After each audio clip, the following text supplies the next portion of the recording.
Dear friends, എല്ലാവർക്കും P S C പ്രസത്തിലേക്ക് സ്വാഗതം. അപ്പോൾ ഇന്ന് നമ്മൾ 9ാം ക്ലാസ്സിലെ SCERT ന്യൂ സിലബസ് പ്രകാരമുള്ള ഫിസിക്സിൻ്റെ ഒന്നാമത്തെ ചാപ്റ്ററിൻ്റെ രണ്ടാമത്തെ പാർട്ടാണ് പഠിക്കാൻ പോകുന്നത്. അപ്പോൾ നമ്മുടെ ക്ലാസ്സുകൾ ആദ്യമായിട്ട് കാണുന്നവരാരെങ്കിലും ഉണ്ടെങ്കിൽ ഒന്ന് സബ്സ്ക്രൈബ് ചെയ്ത് കാണുക. അതുപോലെ തന്നെ ആ തൊട്ടടുത്തുള്ള ബെൽ ബട്ടൺ കൂടി എനേബിൾ ചെയ്താൽ നമ്മളിടുന്ന വീഡിയോസ് അപ്പോൾ തന്നെ നോട്ടിഫിക്കേഷനായിട്ട് നിങ്ങൾക്ക് ലഭിക്കുന്നതായിരിക്കും.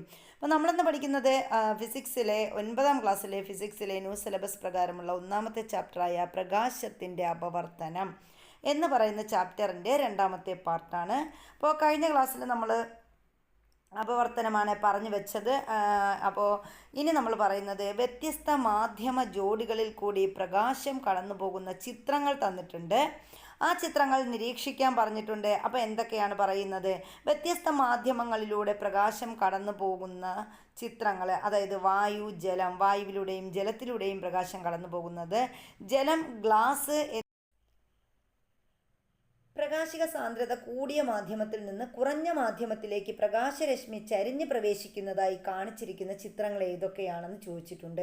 അപ്പം നമുക്ക് പറയാം, ഇവിടെ ഏതൊക്കെ ചിത്രങ്ങളിലാണ് പ്രകാശിക സാന്ദ്രത കൂടിയ മാധ്യമത്തിൽ നിന്ന് കുറഞ്ഞ മാധ്യമത്തിലേക്ക് പ്രകാശരശ്മി ചരിഞ്ഞ് പതിക്കുന്നത് എവിടെയൊക്കെയാണെന്ന് നമ്മൾ പറഞ്ഞു.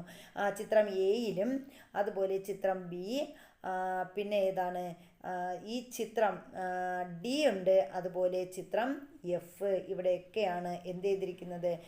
പ്രകാശിക സാന്ദ്രത കൂടിയ മാധ്യമത്തിൽ നിന്ന് കുറഞ്ഞ മാധ്യമത്തിലേക്ക് പ്രകാശരശ്മി ചരിഞ്ഞ് പ്രവേശിക്കുന്നതായി കാണിച്ചിരിക്കുന്ന ചിത്രങ്ങൾ. ഇനി നമ്മൾ പറയുന്നത് ഇവിടെ അപവർത്തനം സംഭവിക്കുന്ന രശ്മിയുടെ ദിശാവ്യതിയാനം ഇപ്രകാരമാണ്. അപവർത്തനം സംഭവിക്കുന്ന ദിശയ്ക്ക് എന്താണ് സംഭവിക്കുന്നത്? അപ്പോൾ ഇവിടെ നമുക്ക് പറയാം, അപവർത്തന രശ്മിക്ക് എന്ത് സംഭവിക്കുന്നു?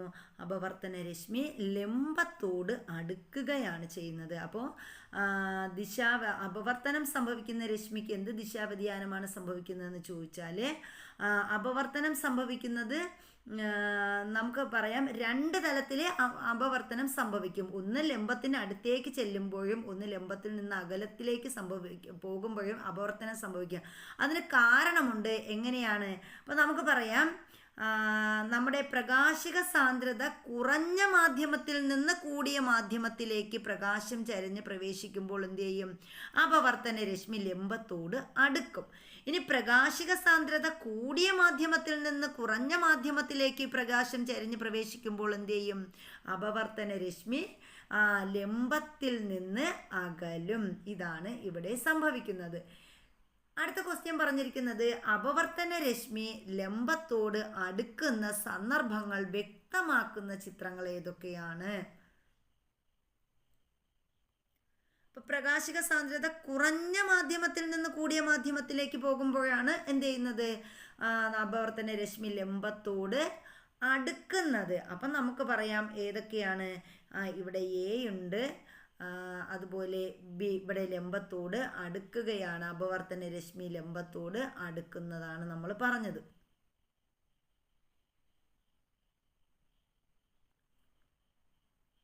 അപ്പം ഇങ്ങനെയാണ് നമുക്കിവിടെ. അപ്പം എയും നമ്മുടെ ബിയും അതുപോലെ എഫും എന്ത് ചെയ്യുന്നു? ഈ അപവർത്തന രശ്മി എന്തിനോട് അടുക്കുന്നവയാണ്? ലംബത്തോട് അടുക്കുന്നതാണ്. ലംബത്തോട് അടുക്കുന്ന സന്ദർഭങ്ങളിൽ പ്രകാശം ഏത് മാധ്യമത്തിൽ നിന്ന് ഏത് മാധ്യമത്തിലേക്കാണ് കടന്നു പോകുന്നത്? അപ്പം ലംബത്തോട് അടുക്കുമ്പോൾ പ്രകാശം ഏത് മാധ്യമത്തിൽ നിന്ന് ഏത് മാധ്യമത്തിലേക്ക് കടന്നു പോകുന്നു എന്ന് നമുക്ക് പറയാം. അപ്പോൾ പ്രകാശിക സാന്ദ്രത കുറഞ്ഞതിൽ നിന്ന് കൂടിയതിലേക്ക് പോകുമ്പോഴാണ് അല്ലേ? അപ്പോൾ പ്രകാശിക സാന്ദ്രത കുറഞ്ഞതിൽ നിന്ന് കൂടിയതിലേക്ക് പോകുമ്പോഴാണ് എന്ത് ചെയ്യുന്നത്? ലംബത്തോട് അടുക്കുന്നത്. ഇനി ലംബത്തിൽ നിന്ന് അകലുന്ന പ്രകാശ സാന്ദ്രത കൂടിയതിൽ നിന്ന് കുറഞ്ഞതിലേക്ക് പോകുമ്പോൾ ലംബത്തിൽ നിന്ന് അകലുകയും ചെയ്യും. ആ ഒരു വ്യത്യാസം മനസ്സിലാക്കുക. ഇനി മാധ്യമത്തിൻ്റെ വിഭജന തലത്തിലേക്ക് ലംബമായി പതിക്കുന്ന, അത് നമുക്ക് പിന്നെ പറയാം. നമുക്കിവിടെ അപ്പോൾ നമ്മളിവിടെ ചിത്രത്തിൽ ഇത്രയും കാര്യങ്ങളാണ് പറഞ്ഞത്. ഇനി എന്താണ്, ഒരു ക്വസ്റ്റ്യൻ കൂടി ഉണ്ട്. ചിത്രം സി അതുപോലെ ഇ എന്നിവയിൽ പ്രകാശത്തിന് അപവർത്തനം സംഭവിക്കുന്നില്ല, കാരണം എന്തായിരിക്കും? അപ്പോൾ ചിത്രം എയും സിയും ഇയും നമുക്ക് നോക്കാം. ഇവിടെ ചിത്രം സിയും ഇയും തന്നിട്ടുണ്ട്. ചിത്രം സി ആണിത്, ചിത്രം ഇ ആണ് ഇത്. ഇതിൽ രണ്ടിലും പ്രകാശത്തിന് അതായത് പ്രകാശരശ്മിക്ക് യാതൊരു വ്യത്യാസവും വരുന്നില്ല. അതിന് കാരണമാണ് ചോദിച്ചിരിക്കുന്നത്. പ്രകാശത്തിന് അപവർത്തനം സംഭവിക്കുന്നില്ല. എന്തുകൊണ്ടാണ്? ഇവിടെ എന്ത് ചെയ്യുന്നു? രണ്ട് മാധ്യമത്തിൽ, അതായത് പ്രകാശിക കൂടിയ കിരണത്തിൽ നിന്ന് കുറഞ്ഞതിലേക്ക് പ്രവേശിക്കുമ്പോഴും പ്രകാശ സാന്ദ്രത കൂടിയതിൽ നിന്ന് കുറഞ്ഞതിലേക്ക് പോകുമ്പോഴും കുറഞ്ഞതിൽ നിന്ന് കൂടിയതിലേക്ക് പോകുമ്പോഴും എന്ത് ചെയ്യുന്നു? പ്രകാശം ലംബമായിട്ട് പതിക്കുന്നു. അതായത് രണ്ട് സ്ഥലത്തും ലംബമായിട്ടാണ് പതിക്കുന്നത്. അതുകൊണ്ടാണ് ഇവിടെ എന്ത് ചെയ്യാത്തത്? വ്യത്യാസം വരാത്തത്. ഇനി നമുക്കതാ ഇവിടെ പറഞ്ഞിരിക്കുന്നത് നോക്കാം. ഇവിടെ ഒരു കോളത്തിൽ തന്നിട്ടുണ്ട്. എന്താണ്? വളരെ വളരെ ഇമ്പോർട്ടൻ്റ് ആണ്. ഇത് കാണാതെ പഠിച്ചു വെക്കുക. പ്രകാശം ഒരു മാധ്യമത്തിൽ നിന്ന് മറ്റൊരു മാധ്യമത്തിലേക്ക് പ്രവേശിക്കുമ്പോൾ പതനരശ്മി, അപവർത്തനരശ്മി, പതനബിന്ദുവിലെ ലംബം എന്നിവ ഒരേ തലത്തിലായിരിക്കും.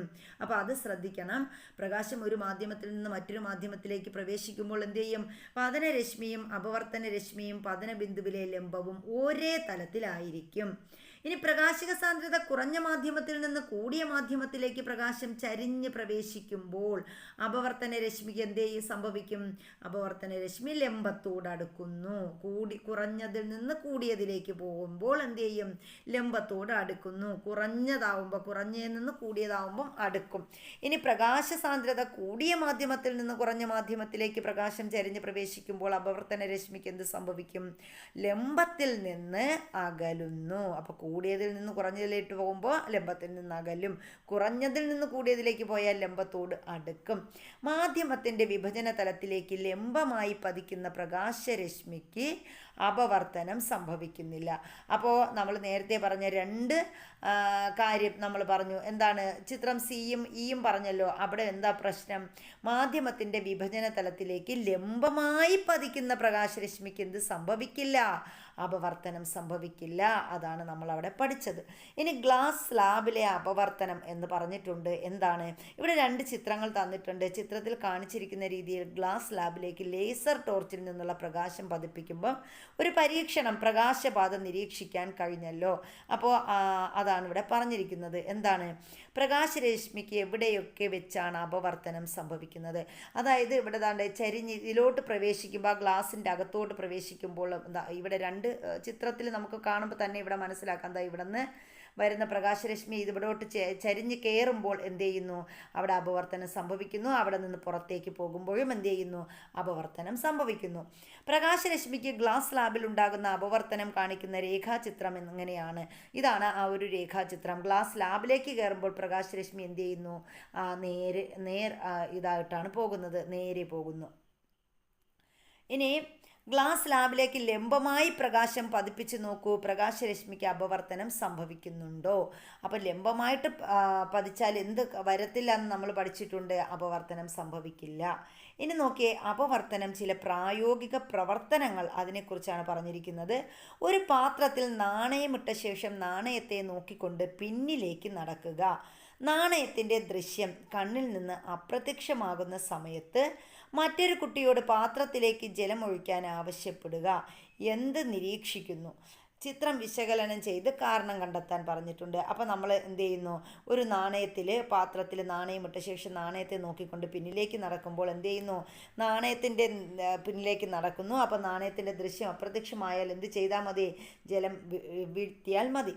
അപ്പം നോക്കാം, അതിൻ്റെ രണ്ട് ചിത്രവും ഇവിടെ തന്നിട്ടുണ്ട്. ജലം ഒഴിച്ചപ്പോൾ നാണയത്തിൽ നിന്ന് പ്രതിപതിച്ച് വരുന്ന പ്രകാശത്തിന് അപവർത്തനം സംഭവിച്ച് കണ്ണിൽ പതിക്കുന്നു. അപ്പോൾ ജലം വീഴ്ത്തിയപ്പോൾ എന്ത് സംഭവിച്ചു? നാണയത്തിൽ നിന്നും പ്രതിപതിച്ച് വരുന്ന പ്രകാശത്തിന് എന്ത് ചെയ്യുന്നു? അപവർത്തനം സംഭവിച്ച് നമ്മുടെ കണ്ണിൽ പതിക്കുന്നു ജലം വീഴ്ത്തിയപ്പോൾ. അതുകൊണ്ട് നാണയം വീണ്ടും ദൃശ്യമാകുന്നു. അപ്പോൾ ടെക്സ്റ്റ് ബുക്കിലെ അക്ഷരങ്ങൾക്ക് മുകളിൽ ഗ്ലാസ് സ്ലാബ് വയ്ക്കുമ്പോൾ അക്ഷരങ്ങൾ ഉയർന്നിരിക്കുന്നതായി തോന്നുന്നു. കാരണം എന്താണ്? അതും എന്താണ്? പ്രകാശത്തിൻ്റെ പ്രതിഫലനം കൊണ്ടാണ്. അപ്പോൾ അതുപോലെ ട്രഫിലെ വെള്ളത്തിനടിയിൽ സ്ഥിതി ചെയ്യുന്ന ഒരു നാണയം ഒരു വശത്തേക്ക് നോക്കിക്കൊണ്ട് എടുക്കാൻ ശ്രമിക്കുക. നാണയം എളുപ്പത്തിൽ എടുക്കാൻ കഴിയുന്നുണ്ടോ? കാരണം എന്തായിരിക്കുമെന്ന് ചോദിച്ചിട്ടുണ്ട്.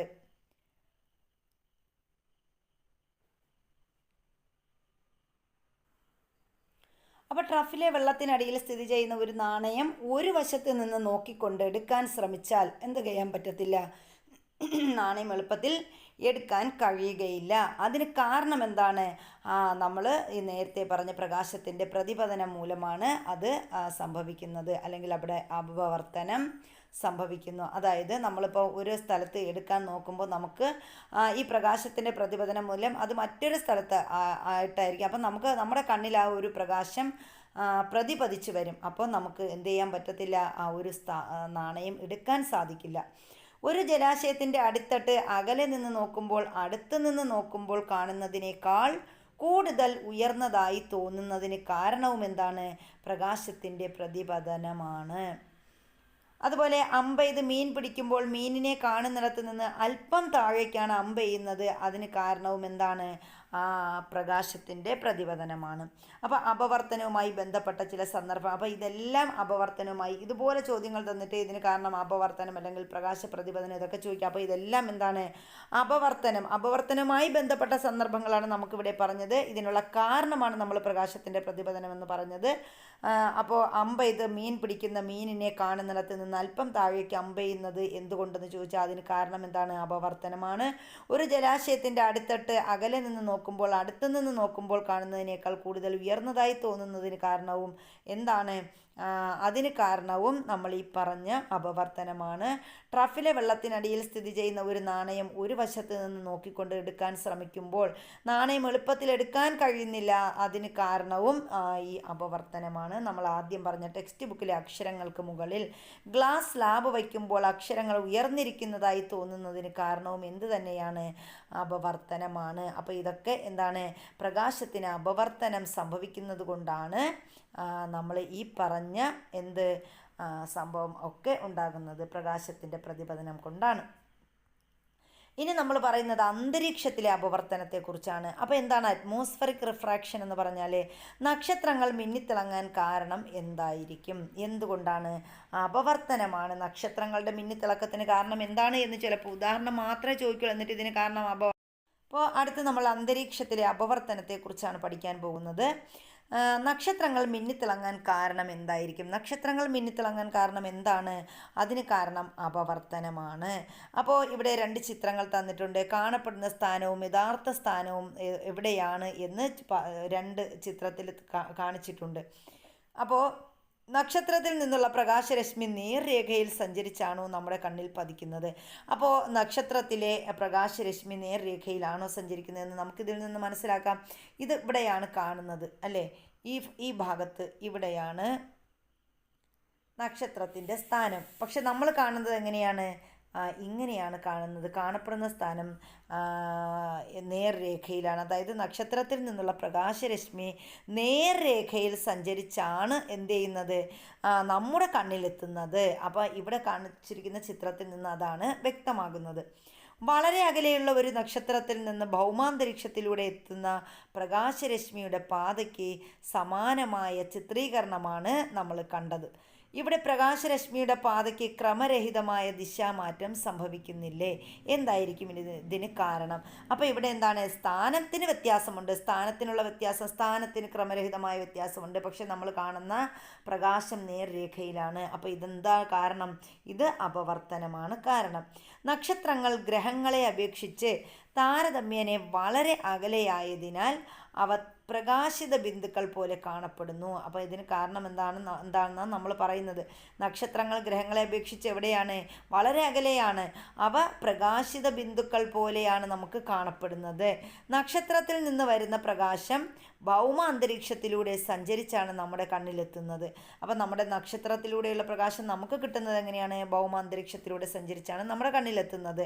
അന്തരീക്ഷ പാളികളുടെ ഭൗതിക സാഹചര്യം, അതായത് ഭൗതിക സാഹചര്യം എന്ന് പറയുമ്പോൾ അതിൽ എന്തൊക്കെ ഉൾപ്പെടും? മർദ്ദം, താപനില തുടങ്ങിയവ ഉൾപ്പെടും. അപ്പോൾ ഈ അന്തരീക്ഷ പാളികളുടെ ഭൗതിക സാഹചര്യം നിരന്തരം മാറിക്കൊണ്ടിരിക്കുന്നതിനാൽ പ്രകാശം കടന്നു വരുന്ന മാധ്യമത്തിൻ്റെ പ്രകാശിക സാന്ദ്രതയും എന്ത് ചെയ്യും? മാറിക്കൊണ്ടിരിക്കും. അപ്പോൾ നമ്മൾ പറഞ്ഞ അന്തരീക്ഷ പാളികളുടെ ഭൗതിക സാഹചര്യം, അതായത് മർദ്ദം, താപനില തുടങ്ങിയവ നിരന്തരം മാറിക്കൊണ്ടിരിക്കുന്നത് കൊണ്ട് എന്ത് സംഭവിക്കും? പ്രകാശം കടന്നു വരുന്ന മാധ്യമത്തിൻ്റെ പ്രകാശിക സാന്ദ്രത എങ്ങനെയായിരിക്കും? മാറിക്കൊണ്ടിരിക്കും. ഇത് കാരണം പ്രകാശരശ്മിക്ക് ക്രമരഹിതമായ അപവർത്തനം സംഭവിക്കുന്നു. അപ്പം ഇതുകൊണ്ടാണ് എന്ത് ചെയ്യുന്നത്? പ്രകാശരശ്മിക്ക് ക്രമരഹിതമായിട്ട് അപവർത്തനം സംഭവിക്കുന്നത്. അപ്പം ഇങ്ങനെ ഒരു ക്വസ്റ്റ്യൻ വരാം, പ്രകാശരശ്മിക്ക് ക്രമരഹിതമായി അപവർത്തനം സംഭവിക്കുന്നു, കാരണം എന്ത്? അപ്പോൾ അതിനുള്ള കാരണം എന്താണ്? അന്തരീക്ഷ പാളികളുടെ ഭൗതിക സാഹചര്യം നിരന്തരം മാറിക്കൊണ്ടിരിക്കുന്നതിനാലാണ് പ്രകാശം കടന്നു വരുന്ന മാധ്യമത്തിൻ്റെ പ്രകാശിക സാന്ദ്രത മാറിക്കൊണ്ടിരിക്കുന്നത്. അപ്പോൾ അതിന് കാരണം എന്താണ്? പ്രകാശരശ്മിക്ക് ക്രമരഹിതമായ അപവർത്തനം സംഭവിക്കുന്നു. അതിന് കാരണവും അപവർത്തനം തന്നെയാണ്.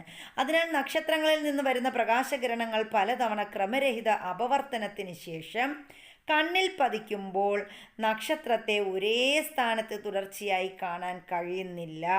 അപ്പോൾ ഇതാണ് നക്ഷത്രത്തിൻ്റെ മിന്നിത്തിളക്കത്തിന് കാരണം. അപ്പോൾ ഇങ്ങനെയും ഒരു ക്വസ്റ്റ്യൻ വരാം, നക്ഷത്രത്തിൻ്റെ മിന്നിത്തിളക്കത്തിന് കാരണം എന്താണ്? നക്ഷത്രങ്ങളിൽ നിന്ന് വരുന്ന പ്രകാശകിരണങ്ങൾ പലതവണ ക്രമരഹിത അപവർത്തനത്തിന് ശേഷം കണ്ണിൽ പതിക്കുമ്പോൾ നക്ഷത്രത്തെ ഒരേ സ്ഥാനത്ത് തുടർച്ചയായി കാണാൻ കഴിയുന്നില്ല. ഇതാണ് എന്ത്? നക്ഷത്രത്തിൻ്റെ മിന്നിത്തിളക്കത്തിന് കാരണം. സൂര്യൻ പടിഞ്ഞാറൻ ചക്രവാളം കടന്നുപോയതിനു ശേഷവും സൂര്യബിംബം അല്പസമയം കൂടി കാണാൻ കഴിയും. അതുപോലെ തന്നെ രാവിലെ കിഴക്കൻ ചക്രവാളത്തിൽ എത്തുന്നതിന് അല്പം മുമ്പും സൂര്യനെ കാണാൻ കഴിയും. അതിന് കാരണവും എന്താണ്? ഈ പറഞ്ഞ കാര്യം തന്നെയാണ്. നമ്മൾ പറഞ്ഞല്ലോ, സൂര്യനും ഒരു നക്ഷത്രമാണ്. അതുകൊണ്ടാണ് എന്ത് ചെയ്യുന്നത്? പ്രകാശകിരണങ്ങൾ പലതവണ ക്രമരഹിത അപവർത്തനത്തിന് ശേഷമാണ് നമ്മുടെ കണ്ണിൽ പതിക്കുന്നത്.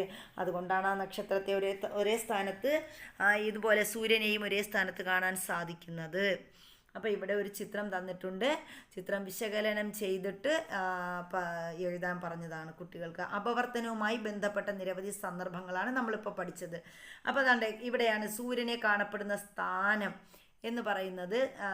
ഇവിടെയാണ് സൂര്യൻ്റെ സ്ഥാനം നമ്മൾ കാണുന്നത്, ഇങ്ങനെയാണ്. ഇനി ചക്രവാളം എന്ന് പറയുന്നത് ഇതാ ഇവിടെയാണ്. ഇനി അതുപോലെ സൂര്യൻ്റെ യഥാർത്ഥ സ്ഥാനം എന്താണ്? ഇവിടെയായിട്ടാണ് സൂര്യൻ്റെ യഥാർത്ഥ സ്ഥാനം. അപ്പോൾ ഈ യഥാർത്ഥ സ്ഥാനത്ത് നിന്ന് നമുക്ക് കാണാൻ പറ്റുന്നത് എങ്ങനെയാണ്? അതിൻ്റെ പ്രകാശം നേർരേഖയിലാണ് കാണാൻ പറ്റുന്നതെന്ന് പറഞ്ഞു.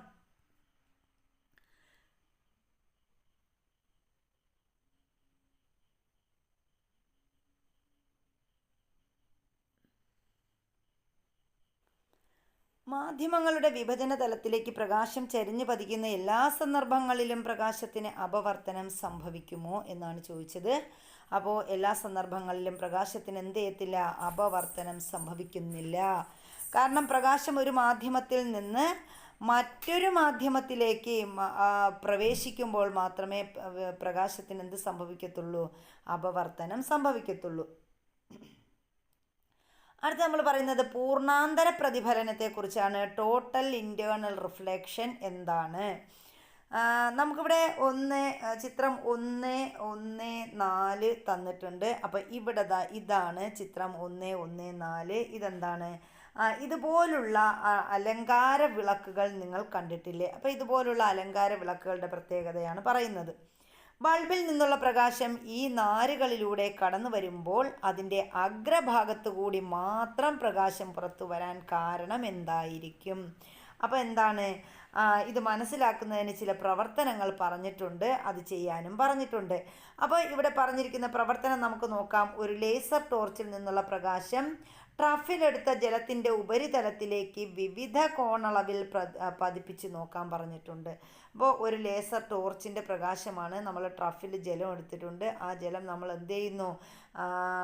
ആ ജലം ട്രഫിലെടുത്ത ജലത്തിൻ്റെ ഉപരിതലത്തിലേക്ക്, ഒരു ലേസർ ടോർച്ചിൻ്റെ പ്രകാശം ട്രഫിലെടുത്ത ജലത്തിൻ്റെ ഉപരിതലത്തിലേക്ക് വിവിധ കോണളവിൽ നമ്മൾ പതിപ്പിക്കുന്നു. അപ്പോൾ എന്ത് സംഭവിക്കും? ട്രഫിനുള്ളിൽ പ്രകാശം ഏതൊക്കെ മാധ്യമങ്ങളിലൂടെയാണ് കടന്നു പോകുന്നത്? അപ്പോൾ ഈ ട്രഫിനുള്ളിൽ പ്രകാശം ഏതൊക്കെ മാധ്യമങ്ങളിലൂടെ കടന്നു പോകുന്നുണ്ട്? ഇവിടെ നമ്മൾ പറഞ്ഞ അപ്പോൾ നമ്മളിവിടെ പറഞ്ഞത് എന്താണ്, ട്രഫിനുള്ളിൽ പ്രകാശം ഏതൊക്കെ മാധ്യമങ്ങളിലൂടെയാണ് കടന്നു പോകുന്നത്. അപ്പോൾ ഇവിടെ ഗ്ലാസ്സിനുള്ളിലുണ്ട് ജലം. അപ്പോൾ ജലം ഗ്ലാസ്സിലൂടെയാണ് എന്ത് ചെയ്യുന്നത്, ഈ ജലം ട്രഫിനുള്ളിൽ പ്രകാശം കടന്നു പോകുന്നത്. ട്രഫിനുള്ളിൽ പ്രകാശം ഏതൊക്കെ മാധ്യമങ്ങളിലൂടെയാണ് കടന്നു പോകുന്നതെന്ന് ചോദിച്ചാൽ നമുക്ക് പറയാം, ഗ്ലാസ്സിൽ നിന്നാണ് ജലത്തിലോട്ട് പോകുന്നത്. ഇവിടെ പ്രകാശം പതിക്കുന്നത് പ്രകാശിക സാന്ദ്രത കൂടിയ മാധ്യമത്തിൽ നിന്ന് കുറഞ്ഞതിലേക്കാണോ അതോ പ്രകാശിക സാന്ദ്രത കുറഞ്ഞ മാധ്യമത്തിൽ നിന്നും കൂടിയതിലേക്കാണോ? അപ്പോൾ ഇവിടെ നമ്മൾ പറയുമ്പോൾ നമുക്ക് പറയാം എന്താണ്, പ്രകാശിക സാന്ദ്രത കൂടിയ മാധ്യമത്തിൽ നിന്ന് കുറഞ്ഞതിലേക്കാണ് എന്ത് ചെയ്യുന്നത്, പ്രകാശം പതിക്കുന്നത്. കാരണം ഗ്ലാസ്സിന് ജലത്തേക്കാൾ എന്തുണ്ട്, പ്രകാശ സാന്ദ്രത കൂടുതലാണ്. ട്രഫിനുള്ളിൽ പ്രകാശം പതിക്കുന്നത് ഏതൊക്കെ മാധ്യമങ്ങളിലൂടെയാണ് എന്ന് ചോദിക്കുമ്പോൾ നമുക്ക് പറയാം എന്താണ്, ട്രഫിനുള്ളിൽ പ്രകാശം പതിക്കുന്നത് ഗ്ലാസ്, ജലം എന്നീ മാധ്യമങ്ങളിലൂടെയാണ്. അപ്പോൾ ഇവിടെ പ്രകാശം പതിക്കുന്നത് പ്രകാശിക സാന്ദ്രത കൂടിയ മാധ്യമത്തിൽ നിന്ന് കുറഞ്ഞതിലേക്കാണോ അതോ പ്രകാശിക സാന്ദ്രത കുറഞ്ഞ മാധ്യമത്തിൽ നിന്നും കൂടിയതിലേക്കാണോ? അപ്പോൾ നമുക്ക് പറയാം പ്രകാശ സാന്ദ്രത കൂടിയ മാധ്യമത്തിൽ നിന്ന് പ്രകാശിക സാന്ദ്രത കുറഞ്ഞതിലേക്കാണ് എന്ത് ചെയ്യുന്നത്, പ്രകാശം പതിക്കുന്നത്. അപ്പോൾ പതനകോൺ ക്രമമായി വർദ്ധിപ്പിച്ച് നോക്കൂ എന്താണ് നിരീക്ഷിക്കുന്നത്. അപ്പോൾ നമ്മൾ പറഞ്ഞു ഇവിടെ പ്രകാശിക സാന്ദ്രത കൂടിയ മാധ്യമത്തിൽ നിന്ന് കുറഞ്ഞ മാധ്യമത്തിലേക്കാണ് ആര് കടന്നു പോകുന്നത്, പ്രകാശം കടന്നു പോകുന്നത്. പതനകോണിൻ്റെ അളവ് ക്രമമായി കൂടുമ്പോൾ എന്ത് ചെയ്യുന്നു, അപവർത്തന കോണും കൂടി വരും. അപ്പോൾ പതനകോണിൻ്റെ അളവ് ക്രമമായി കുറച്ചാൽ എന്ത് ചെയ്യും, അപവർത്തന കോണും കുറഞ്ഞു വരും. അപ്പോൾ പതനകോണിൻ്റെ അളവ് ക്രമമായി വർദ്ധിപ്പിച്ചാൽ എന്ത് സംഭവിക്കും, അവിടെ അപവർത്തന കോണും എന്ത് ചെയ്യും, കൂടി വരും. പതനകോൺ ഒരു നിശ്ചിത അളവിനേക്കാൾ കൂടുമ്പോൾ പതനരശ്മി പൂർണ്ണമായും ജലത്തിലേക്ക് തന്നെ പതിക്കുന്നു. അപ്പോൾ പതനരശ്മി പൂർണ്ണമായും ജലത്തിലേക്ക് പതിക്കുന്നത് എപ്പോഴാണെന്ന് ചോദിച്ചാൽ നമുക്ക് പറയാം എന്താണ്, പതനകോൺ ഒരു നിശ്ചിത അളവിനേക്കാൾ കൂടുമ്പോഴാണ് എന്ത് സംഭവിക്കുന്നത്, പതനരശ്മി പൂർണ്ണമായും ജലത്തിലേക്ക് പതിക്കുന്നത്. എപ്പോഴാണ് അപവർത്തനം സംഭവിക്കാതെ പ്രകാശരശ്മി അതേ മാധ്യമത്തിലേക്ക് തിരിച്ചു വരുന്നത്? അപ്പോൾ അപവർത്തനം സംഭവിക്കാതെ പ്രകാശരശ്മി അതേ മാധ്യമത്തിലേക്ക് തിരിച്ചു വരുന്നത് എപ്പോഴാണ് എന്ന് ചോദിച്ചിട്ടുണ്ട്. അപ്പോൾ ഒരു മാധ്യമത്തിൽ നിന്ന് മറ്റൊരു മാധ്യമത്തിലേക്ക് പോകാൻ സാധിക്കാതെ വരുമ്പോഴാണ് പ്രകാശരശ്മി എന്ത് ചെയ്യുന്നത്, അപവർത്തനം സംഭവിക്കാതെ അതേ മാധ്യമത്തിലേക്ക് എന്ത് ചെയ്യുന്നു, തിരിച്ചു വരുന്നു. ഇനി ഒരു ചാർട്ട് പേപ്പറിൽ ഒരു വൃത്തം വരയ്ക്കുക. അതിൽ 2 പ്രൊട്രാക്ടർ ചേർത്ത് വച്ച മാതൃകയിൽ കോണുകൾ അടയാളപ്പെടുത്തി ഒരു മേശയുടെ ഉപരിതലത്തിൽ വയ്ക്കുക. പിന്നീട് അർദ്ധവൃത്താകൃതിയിലുള്ള ഒരു കനം കൂടിയ ഗ്ലാസ് സ്ലാബ് ചിത്രത്തിൽ കാണുന്ന രീതിയിൽ ചാർട്ടിലെ വൃത്തത്തിന് മുകളിൽ വയ്ക്കുക. സ്ലാബിലേക്ക് വ്യത്യസ്ത കോണളവിൽ ലേസർ ടോർച്ചിൽ നിന്നുള്ള പ്രകാശം പതിപ്പിക്കുക. ഓരോ അവസരത്തിലുമുള്ള പതനകോൺ, അപവർത്തന കോൺ എന്നിവ നിരീക്ഷിച്ച് പ്രകാശപാത കാണിക്കുന്ന രേഖാചിത്രം വരയ്ക്കാനും പറഞ്ഞിട്ടുണ്ട്. അപ്പോൾ ഇവിടെ എന്തൊക്കെയാണ്, ഇവിടെ പ്രകാശരശ്മി കടക്കുന്നത്, ഇവിടെ 3 ചിത്രങ്ങൾ തന്നിട്ടുണ്ട്. അതിൽ പ്രകാശരശ്മികൾ കടക്കുന്ന വിവിധ മാധ്യമങ്ങളാണ് പറഞ്ഞിരിക്കുന്നത്. ഇവിടെ പ്രകാശരശ്മി കടക്കുന്നത് ഏത് മാധ്യമത്തിൽ നിന്ന് ഏത് മാധ്യമത്തിലേക്കാണ്?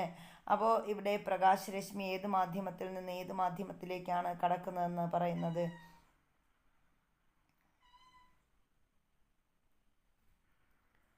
ഇവിടെ പ്രകാശിക രശ്മി കടക്കുന്നത് ഏത് മാധ്യമത്തിൽ നിന്ന് ഏത് മാധ്യമത്തിലേക്കാണെന്ന് ചോദിച്ചിട്ടുണ്ട്. പ്രകാശിക സാന്ദ്രത കൂടിയതിൽ നിന്ന് കുറഞ്ഞതിലേക്കാണ് പ്രകാശരശ്മി കടക്കുന്നത്. പതനകോൺ കൂടുമ്പോൾ അപവർത്തന കോണിന് വരുന്ന മാറ്റം എന്താണ്? പതനകോൺ കൂടുമ്പോൾ അപവർത്തന കോണിന് എന്ത്? അപ്പോൾ പതനകോൺ കൂടുമ്പോൾ അപവർത്തന കോണിന് വരുന്ന മാറ്റം എന്താണെന്ന് നമ്മൾ ചോദിച്ചു. നമ്മൾ പറഞ്ഞു പതനകോൺ കൂടുമ്പോൾ അപവർത്തന കോണും എന്ത് ചെയ്യും, കൂടി വരും. ഇനി അപവർത്തന കോൺ 90 ഡിഗ്രി ആകുമ്പോൾ പതനകോണിൻ്റെ അളവ് എത്രയാണ്? അത് 42 ഡിഗ്രി ആയിരിക്കും. ഇവിടെ ഒരു ചിത്രത്തോടൊപ്പം തന്നിട്ടുണ്ട്. പതനകോൺ 90 ഡിഗ്രി ആകുമ്പോൾ അപവർത്തന കോൺ എത്രയാണ്? 42 ഡിഗ്രിയാണ്. ഇനി അടുത്തെന്താ പറഞ്ഞത്? പതനകോണിനേക്കാൾ കൂടിയ അളവിൽ പ്രകാശം പതിക്കുമ്പോൾ എന്ത് പ്രത്യേകതയാണ് നിരീക്ഷിക്കാൻ കഴിയുന്നത്? അപ്പോൾ പതനകോണിനേക്കാൾ കൂടിയ അളവിൽ പ്രകാശം പതിക്കുമ്പോൾ എന്ത് ചെയ്യും? ഇവിടെ പതനരശ്മിയും എന്ത് ചെയ്യുന്നു, ജലത്തിൽ തന്നെ പതിക്കുന്നു. അതായത് ഒരേ സ്ഥലത്തായിരിക്കും. പതനകോണും പതനരശ്മിയും ഒരേ രീതിയിൽ ഒരേ സ്ഥലത്തായിരിക്കും. പ്രകാശിക സാന്ദ്രത കൂടിയ മാധ്യമത്തിൽ നിന്ന് കുറഞ്ഞ മാധ്യമത്തിലേക്ക് പ്രകാശരശ്മി കടക്കുമ്പോൾ അപവർത്തന കോൺ 90 ഡിഗ്രി ആകുന്ന സന്ദർഭത്തിലെ പതനകോണാണ് ക്രിട്ടിക്കൽ കോൺ എന്ന് പറയുന്നത്. അപ്പോൾ എന്താണ് ക്രിട്ടിക്കൽ കോൺ എന്ന് പറയുന്നത്? ക്രിട്ടിക്കൽ കോൺ എന്ന് പറഞ്ഞാൽ പ്രകാശിക സാന്ദ്രത കൂടിയ മാധ്യമത്തിൽ നിന്ന് കുറഞ്ഞ മാധ്യമത്തിലേക്ക് പ്രകാശരശ്മി കടക്കുമ്പോൾ അപവർത്തന കോൺ 90 ഡിഗ്രി ആകുന്ന സന്ദർഭത്തിലെ പതനകോണിനെയാണ് നമ്മൾ എന്തെന്ന് പറയുന്നത്? ക്രിട്ടിക്കൽ കോൺ എന്ന് പറയുന്നത്. ഗ്ലാസ് വായു ജോഡിയിൽ ക്രിട്ടിക്കൽ കോൺ എന്ന് പറയുന്നത് 42 ഡിഗ്രി ആണ്. അപ്പോൾ ഗ്ലാസ് വായു ജോഡി എടുക്കുകയാണെങ്കിൽ അവിടുത്തെ ക്രിട്ടിക്കൽ കോണളവ് എത്രയായിരിക്കും? 42 ഡിഗ്രി ആയിരിക്കും. 42 ഡിഗ്രിയാണ് അവിടുത്തെ ക്രിട്ടിക്കൽ കോണളവ് എന്ന് പറയുന്നത് ഗ്ലാസ് വായു ജോഡിയിൽ. ഇനി പ്രകാശിക സാന്ദ്രത കൂടിയ മാധ്യമത്തിൽ നിന്ന് കുറഞ്ഞ മാധ്യമത്തിലേക്ക് പ്രകാശരശ്മി സഞ്ചരിക്കുമ്പോൾ പതനകോൺ ക്രിട്ടിക്കൽ കോണിനേക്കാൾ കൂടുതലായാൽ ആ രശ്മി അപവർത്തനത്തിന് വിധേയമാകാതെ അതേ മാധ്യമത്തിലേക്ക് പൂർണ്ണമായും പ്രതിപദിക്കുന്ന പ്രതിഭാസമാണ് പൂർണ്ണാന്തര പ്രതിപതനം. അപ്പം എന്താണ് പൂർണ്ണാന്തര പ്രതിപതനം എന്ന് ചോദിക്കാം. പ്രകാശിക സാന്ദ്രത കൂടിയ മാധ്യമത്തിൽ നിന്ന് കുറഞ്ഞ മാധ്യമത്തിലേക്ക് പ്രകാശരശ്മി സഞ്ചരിക്കുമ്പോൾ പതനകോൺ ക്രിട്ടിക്കൽ കോണിനേക്കാൾ എങ്ങനെയായിരിക്കും? കൂടുതലായാൽ അതിനെന്ത് സംഭവിക്കും? ആ രശ്മി അപവർത്തനത്തിന് വിധേയമാകാതെ അതെന്ത് ചെയ്യും? അതേ മാധ്യമത്തിലേക്ക് പൂർണ്ണമായും പ്രതിപദിക്കുന്ന പ്രതിഭാസമാണ് പൂർണ്ണാന്തര പ്രതിപതനം. ഇനി വിവിധ മാധ്യമങ്ങളിലൂടെയുള്ള പ്രകാശപാത തന്നിട്ടുണ്ട്. ചിത്രങ്ങൾ വിശകലനം ചെയ്ത് ചോദ്യങ്ങൾക്ക് ഉത്തരം കണ്ടെത്താൻ പറഞ്ഞിട്ടുണ്ട്. അപ്പോൾ എന്താണ് ഇവിടെ ഒരു ബോക്സിലുള്ളത് ആദ്യം നമുക്ക് നോക്കാം. ക്രിട്ടിക്കൽ കോൺ പ്രസ്താവിക്കുമ്പോൾ ജോഡികളായി പറയാതെ ഏതെങ്കിലും ഒരു മാധ്യമം മാത്രമേ സൂചിപ്പിക്കുന്നുള്ളൂ എങ്കിൽ രണ്ടാമത്തെ മാധ്യമം വായു അഥവാ ശൂന്യതയായിരിക്കും. അപ്പോൾ ഇവിടെ എന്താ നമ്മൾ പറഞ്ഞത്? ക്രിട്ടിക്കൽ കോണ് പ്രസ്താവിക്കുമ്പോൾ ജോഡികളായി പറയാതെ ഏതെങ്കിലും ഒരു മാധ്യമം മാത്രമേ സൂചിപ്പിച്ചാൽ അതിലൊരു ജോഡി എന്തായിരിക്കും? അതിൽ രണ്ടാമത്തെ മാധ്യമം എന്ന് പറയുന്നത് വായു അല്ലെങ്കിൽ ശൂന്യതയായിരിക്കും. അത് ഓർത്ത് വയ്ക്കുക. അപ്പം വിവിധ മാധ്യമങ്ങളിലൂടെയുള്ള പ്രകാശപാതയാണ് തന്നിരിക്കുന്നത്. വിശകലനം ചെയ്ത് ചോദ്യങ്ങൾക്ക് ഉത്തരം ചെയ്യാൻ പറഞ്ഞിട്ടുണ്ട്. അപ്പം നമുക്ക് ആദ്യം ചോദ്യം നോക്കിയിട്ട് ഉത്തരം പറയാം. പൂർണ്ണാന്തര പ്രതിപതനം സംഭവിക്കുന്നതായി കാണിച്ചിരിക്കുന്ന ചിത്രങ്ങൾ ഏതെല്ലാം? അപ്പോൾ ഇവിടെ പൂർണ്ണാന്തര പ്രതിപതനം ഏതൊക്കെയാണ്? 2 സ്ഥലത്ത് ചിത്രങ്ങൾ തന്നിട്ടുണ്ട്. 2ഇടത്ത് എന്ത് സംഭവിക്കുന്നുണ്ട്? ചിത്രം എയിലും അതുപോലെ എന്താണ് ചിത്രം ഇയിലും എന്ത് തന്നിട്ടുണ്ട്? പൂർണ്ണാന്തര പ്രതിപതനമാണ് തന്നിരിക്കുന്നത്. ഇവിടെ ഗ്ലാസിൻ്റെ ക്രിട്ടിക്കൽ കോൺ എത്രയാണ്? ഇവിടെ തന്നിരിക്കുന്ന ഗ്ലാസിൻ്റെ കോൺ എത്രയാണ്? 44 ആണ്. ഇവിടെ 61 ആണ്. അതായത് നമ്മളിവിടെ പറഞ്ഞു ക്രിട്ടിക്കൽ കോൺ പ്രസ്താവിക്കുമ്പോൾ ജോഡികളായി പറയാതെ ഏതെങ്കിലും ഒരു മാധ്യമം മാത്രമേ സൂചിപ്പിക്കുന്നുള്ളൂ എങ്കിൽ അവിടെ എന്താണ്? അടുത്ത മാധ്യമം വായു ആയിരിക്കും എന്ന് പറഞ്ഞു. ജലത്തിൽ നിന്ന് 50 ഡിഗ്രി കോണളവിൽ വായുവിലേക്ക് പതിക്കുന്ന പ്രകാശത്തിന് പൂർണ്ണാന്തര പ്രതിപതനം സംഭവിക്കുമോ? അപ്പോൾ ജലത്തിൽ നിന്ന് 50 ഡിഗ്രി കോണളവിൽ വായുവിലേക്ക് പതിക്കുന്ന പ്രകാശത്തിന് പൂർണ്ണാന്തര പ്രതിപതനം സംഭവിക്കുമോ? എന്തുകൊണ്ട്? ജലം വായു ജോഡികളുടെ ക്രിട്ടിക്കൽ കോൺ എത്രയാണ്? ജലം വായു എന്നിവയുടെ ക്രിട്ടിക്കൽ കോൺ എത്രയാണെന്ന് ചോദിച്ചിട്ടുണ്ട്. അപ്പം ഗ്ലാസ് വായുവിൻ്റേത് 42 ഡിഗ്രി ആണെന്ന് നമ്മൾ പഠിച്ചു. അപ്പോൾ ഇവിടെ പറഞ്ഞ ക്വസ്റ്റ്യൻ എന്താണ്? ജലത്തിൽ നിന്ന് 50 ഡിഗ്രി കോണളവിൽ വായുവിലേക്ക് പതിക്കുന്ന പ്രകാശത്തിന് പൂർണ്ണാന്തര പ്രതിഫലനം സംഭവിക്കുമോ? ഇല്ല. എന്തുകൊണ്ട് എന്ന് ചോദിച്ചിട്ടുണ്ട്. അതിന് കാരണം എന്താണ്? പ്രകാശ സാന്ദ്രത കുറഞ്ഞ മാധ്യമത്തിൽ നിന്ന് കൂടിയ മാധ്യമത്തിലേക്ക് പോകുമ്പോഴാണ് അവിടെ എന്ത് സംഭവിക്കുന്നത്? പൂർണ്ണാന്തര പ്രതിപതനം സംഭവിക്കുന്നത്. ജലം വായു ജോഡികളുടെ ക്രിട്ടിക്കൽ കോൺ എന്ന് പറയുന്നത് 48.75 ആണ് ജലം വായു എന്നിവയുടെ ക്രിട്ടിക്കൽ കോണളവ്. അത് കാണാതെ പഠിച്ചു വയ്ക്കുക. 48.75. പൂർണ്ണാന്തര പ്രതിപതനം സംഭവിക്കാൻ ആവശ്യം വേണ്ട 2 സാഹചര്യങ്ങൾ എന്തൊക്കെയാണെന്ന് ചോദിച്ചിട്ടുണ്ട്.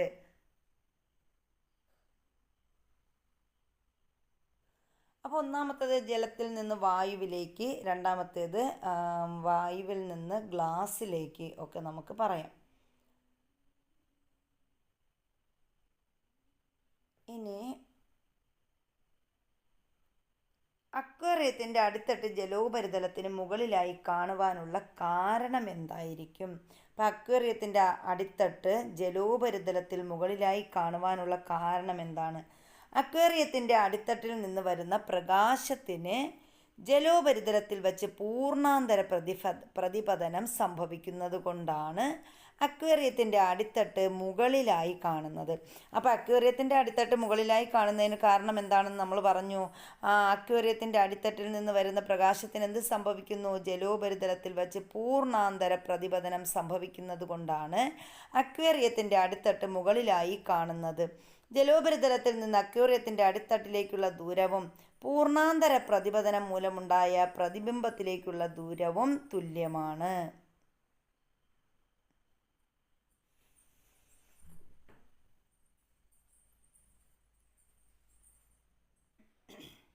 അപ്പോൾ ഇവിടെ ഇങ്ങനെ ഒരു ക്വസ്റ്റ്യൻ വരും. അക്വേറിയത്തിൻ്റെ അടിത്തട്ട് മുകളിലായി കാണുന്നത് എന്തുകൊണ്ടാണ്? അതിനുള്ള പ്രധാന കാരണം എന്ന് പറയുന്നത് പൂർണ്ണാന്തര പ്രതിപതനമാണ്.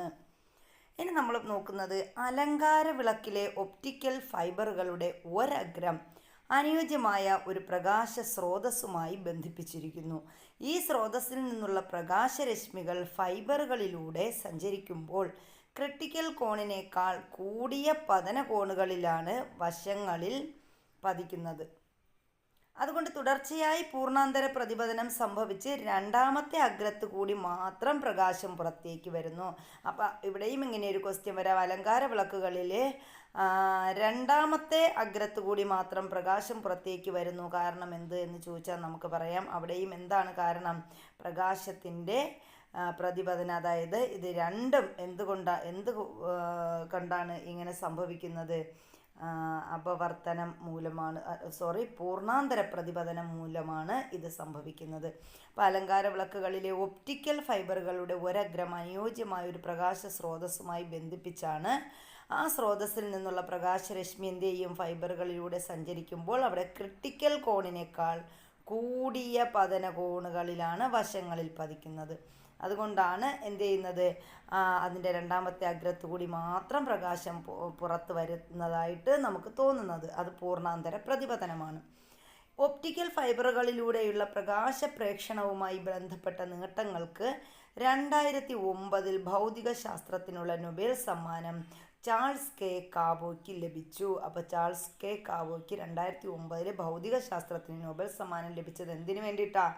ഏതുമായി ബന്ധപ്പെട്ട നേട്ടങ്ങൾക്കാണ്? ഒപ്റ്റിക്കൽ ഫൈബറുകളിലൂടെയുള്ള പ്രകാശ പ്രേക്ഷണവുമായി ബന്ധപ്പെട്ട നേട്ടങ്ങൾക്ക് 2009 ഭൗതിക ശാസ്ത്രത്തിന് നൊബേൽ സമ്മാനം ലഭിച്ച ആളാണ് ചാൾസ് കെ കാവോ.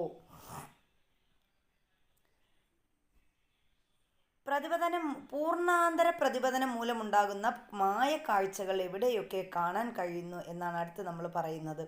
വേനൽക്കാലത്ത് റോഡിൽ അകലെ വെള്ളം കിടക്കുന്നതായി തോന്നുന്നതിനുള്ള കാരണം എന്താണ്? പൂർണ്ണാന്തര പ്രതിപതനമാണ്. അപ്പോൾ വേനൽക്കാലത്ത് ഇതൊക്കെ ഉദാഹരണം ചോദിച്ചിട്ട് ഇതെന്തുമായി ഏത് തരം പ്രകാശത്തിന് ഉദാഹരണമാണ് എന്നൊക്കെ ചോദിക്കാം. അപ്പോൾ ഇത് പൂർണ്ണാന്തര പ്രതിപതനമാണ്. വേനൽക്കാലത്ത് റോഡിൽ അകലെ വെള്ളം കെട്ടിക്കിടക്കുന്നതായി തോന്നുന്നതിനുള്ള കാരണം എന്താണ്? പൂർണ്ണാന്തര പ്രതിപതനമാണ്.